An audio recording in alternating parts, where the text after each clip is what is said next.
a Jew agent. Got accused earlier of being a Jew shill, and ladies and gentlemen, I was so flattered. I mean, I feel like I've gone to a whole new level now in this genre. When people start accusing you of being a Jew shill or a CIA operative or I just eat that stuff up like candy. That just shows me I'm moving in the right direction. That's right, motherfuckers! I'm a Jew shill! Fuck you! And I'm a reptoid and a mason on fucking top of it, bitch. Alright? So, fuck you. Go to hell. Anyway. But,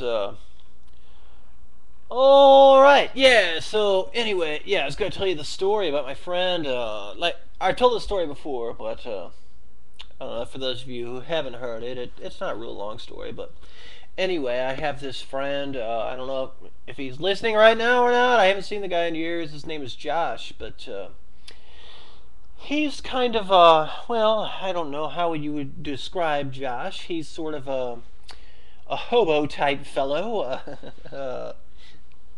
I mean, what's strange is the guy actually has money. I mean, he's actually quite good with money.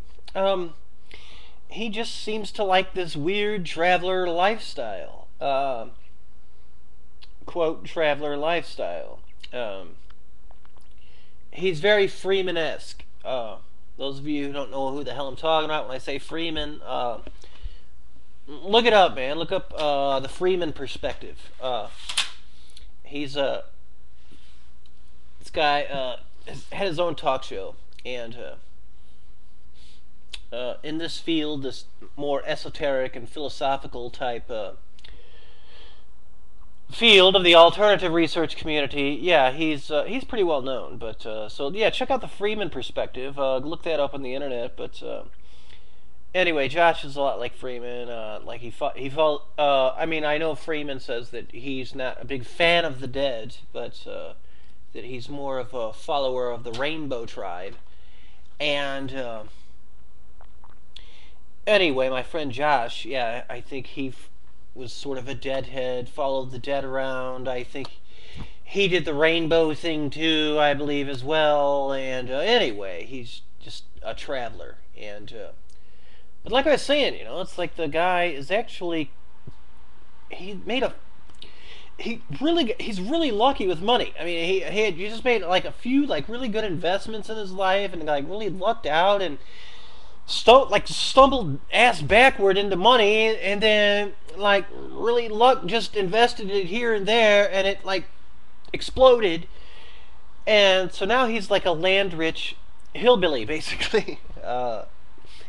I don't know how much money he has now or not, but I know he owns like a lot of land on the Missouri-Arkansas border. So he's what we call around these parts land rich, which basically means you got a lot of land, but not necessarily so much cash on hand. But anyway, he's a very interesting individual, and anyway, so he told me the story. Yeah, like I said, he's sort of a traveler, a hobo. He's ridden the rails and hitchhikes and all that kind of stuff. And so he told me the story, yeah, about when we were just talking about, you know, metaphysical type stuff, and which me and my friends do a lot. I guess, you know, it's we're all old ex-stoners. Well, not even ex a lot of times. I mean, we still smoke a little weed every now and then, but you know, I'm 41 now, and it's like I'm broke, so it's for one thing.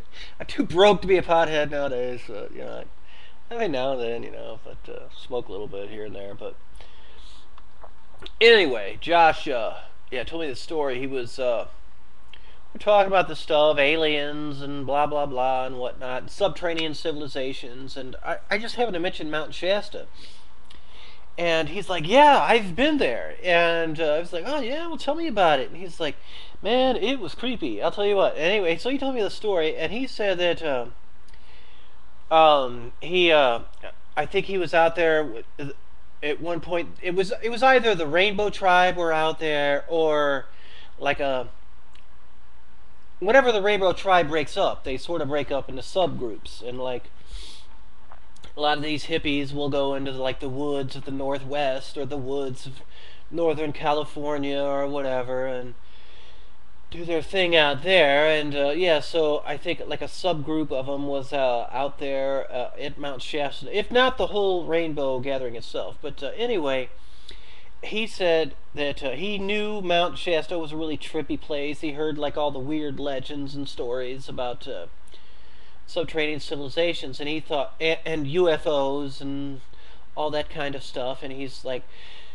so I thought it would be cool if I just wandered off by myself, like sort of up the mountainside, and I would crash out there by myself one night. You know, I'd go to sleep out there all by myself, and you know, just see if I heard or saw anything or had any kind of spiritual experience or whatever. And yeah, coincidentally, I actually took an astrophysics class with this guy at a at our local community college, of all things. Yeah, we took astrophysics 101 together, but he was a trippy guy. But anyway, so yeah, he's telling me, yeah, so I'm on the mountain, and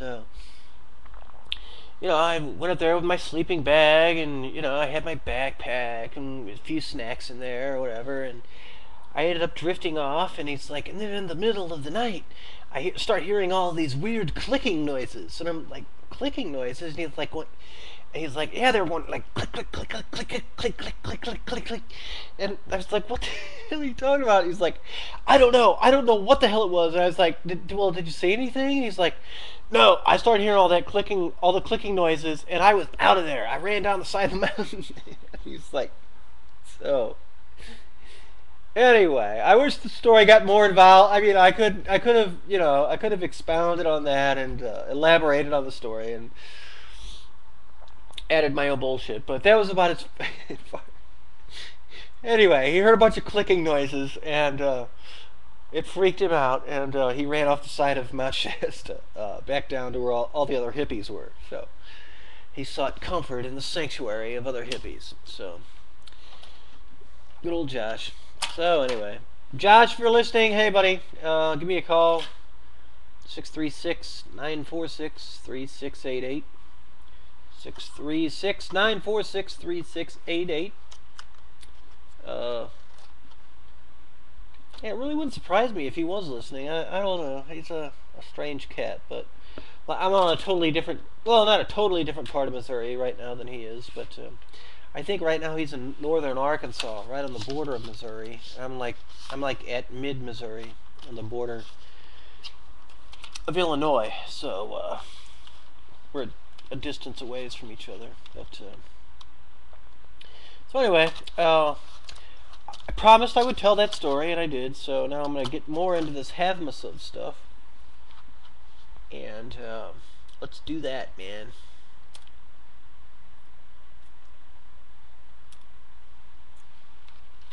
Oh yeah, that's right. I was gonna get into, if you guys remember, there was a story that was told by this Navajo. And like I mentioned, the Navajo and the Paiutes roughly inhabited the same area. They used to fight a lot over the same area, going back and forth, sort of fighting over the same land, but they all sort of live in the southwest desert area. And anyway, there's this old, I don't know if he was a shaman or just an old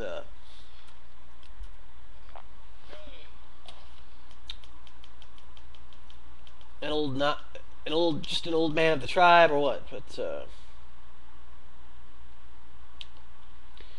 anyway, this guy is named Ogamake, and Navajo Indian, and this was supposed to be a tribal secret. And like I said, this comes from the this actually comes from a magazine called Fate Magazine, and it was the spring 1948 issue. And so this guy, Ogamake, Navajo Indian, he tells it's supposed to be a tribal secret. And here we go. Quote. And when I say quote, be prepared because this is a very, very long quote.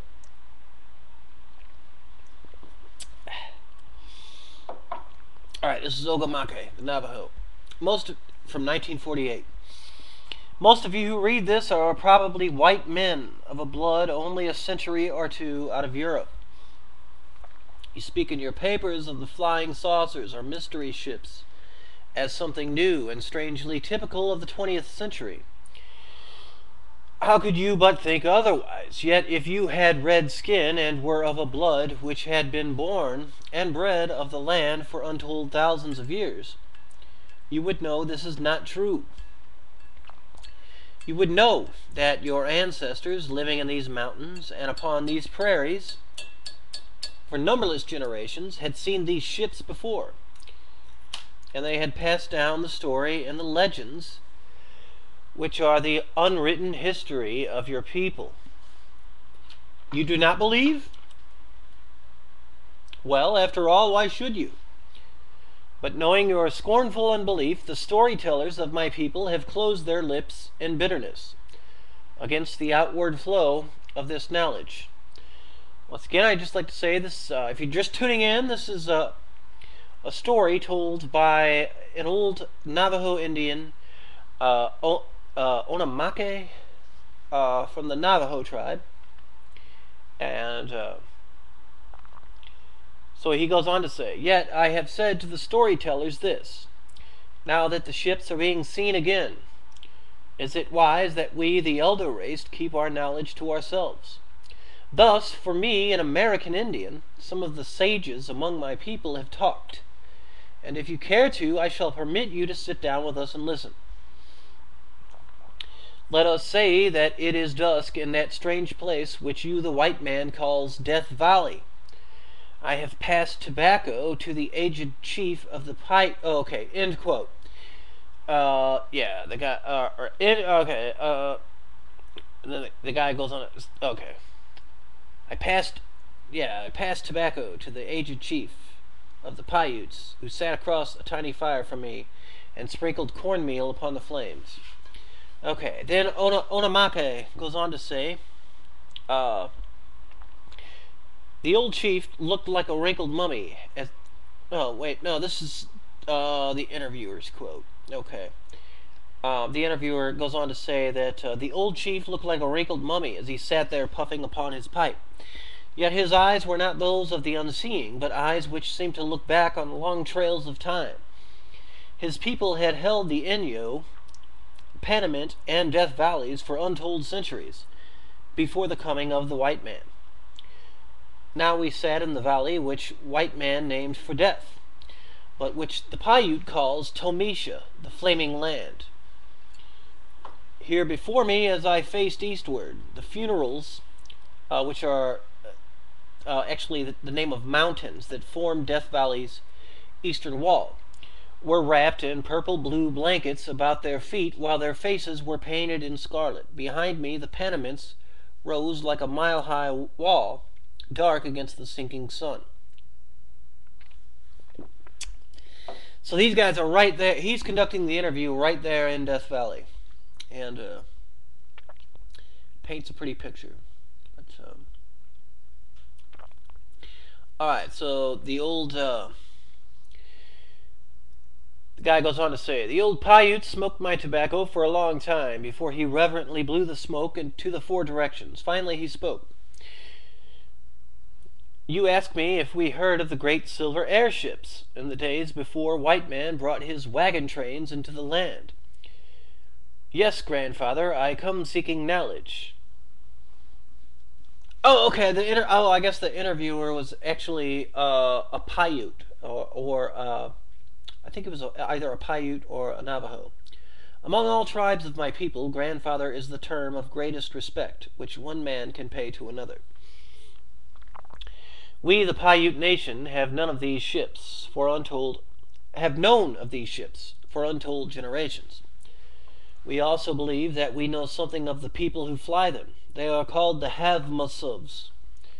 Who are the Havmasuvs? They are people of the Panamints. Panamint Mountains, that is, right there in Death Valley. And they are as ancient as Tomisha itself.